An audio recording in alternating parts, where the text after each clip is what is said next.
In China, there's a power struggle playing out over the future of the ruling Communist Party. The outcome's of keen interest to Australia because our own future is now so tightly connected to that of our giant northern neighbour.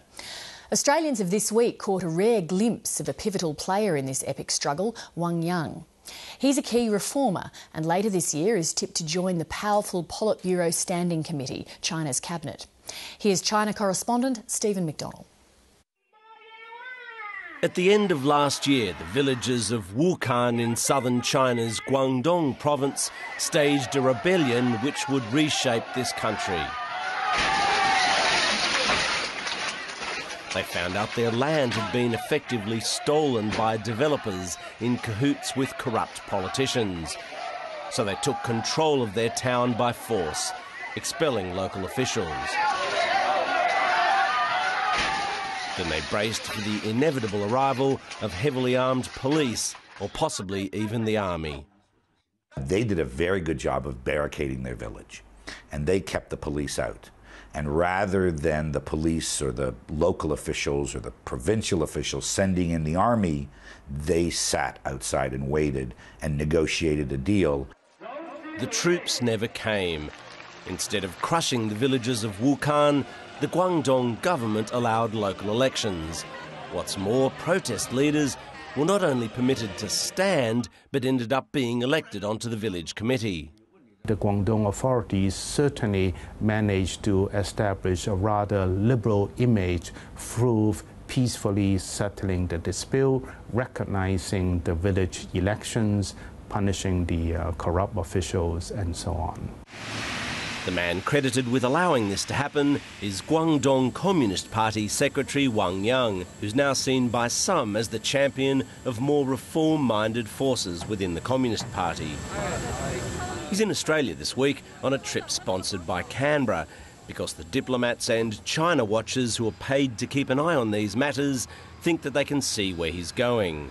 And Wang Yang's been turning on the charm offensive, offering to do the numbers in the local Chinese community for the New South Wales Liberal government. I was joking with the Premier that our achievements together could help him win votes at the next election.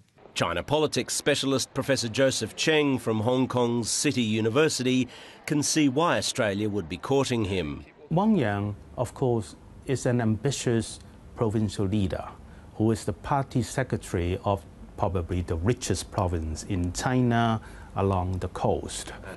Yet those who've been observing his rise know there's more to Wang Yang than simply looking after the province known as the world's factory, more even than promoting a seemingly liberal approach to politics and economics.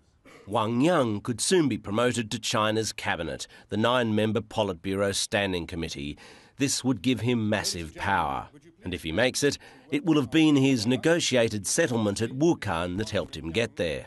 In some ways, there's a desire among the leadership to have a spread of views within the Politburo Standing Committee, and he was positioning himself for the Liberal, and this very much gave him the chance to show that he could do things different than the hard-line, crack-down kind of response that we've seen in many other localities. Hong Kong-based Professor David Zweig has been following Chinese politics since the 1970s. But even with his good access to Communist Party officials, he's still left guessing regarding the likely balance of Liberals and Conservatives after the new Politburo Standing Committee is revealed later this year, especially now that the days of top-down absolute power have gone within the party. I think that all of these people who are trying to get on the Politburo Standing Committee are vying for that position through political platforms. I think, like Western politicians, they're saying, I represent this interest group or that, or this view. A competing view to Wang Yang's model was that of Bo Xilai, a rival for a standing committee seat. Believing Wang Yang's laissez-faire approach leads to poverty and crime, he launched an anti-mafia crackdown and built housing for the poor. Yet he's now up on disciplinary charges. The neo-Maoists have lost their poster boy. So why are many pro-reformers still not popping their champagne corks over Wang Yang? It is difficult to find a liberal among the future leadership. You mean a real liberal? I mean a real liberal interested in significant political reforms.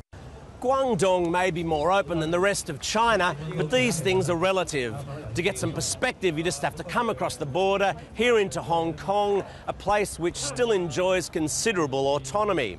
For example, you're not going to get a gathering like this in Guangdong, where people are getting up in a public park, criticising the government, calling for democracy, press freedom and the like.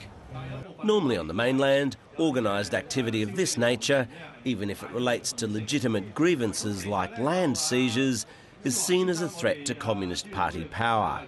If there are 10,000 cases of Wuhan kind of things where the land is being expropriated, and we know that it's being expropriated all over the country, if in every one of those situations they negotiated a Wuhan kind of settlement, that would necessitate a significant change in the nature of the system in China. And you don't think that's going to happen? I haven't seen it happening yet. If it happens, terrific. More than warmly welcome it. Even if he becomes one of China's senior leaders, it's not known what Wang Yang may achieve, given China's built-in restrictions on many types of changes. While he was away this week, between 100 and 200,000 Hong Kong residents staged a mass rally to mark the anniversary of the bloody crackdown in Tiananmen Square. Protesters peacefully demanded more freedom and democracy for all of China. But whoever makes up the new government in Beijing, it will be a team that almost certainly disappoints them. China correspondent Stephen McDonnell.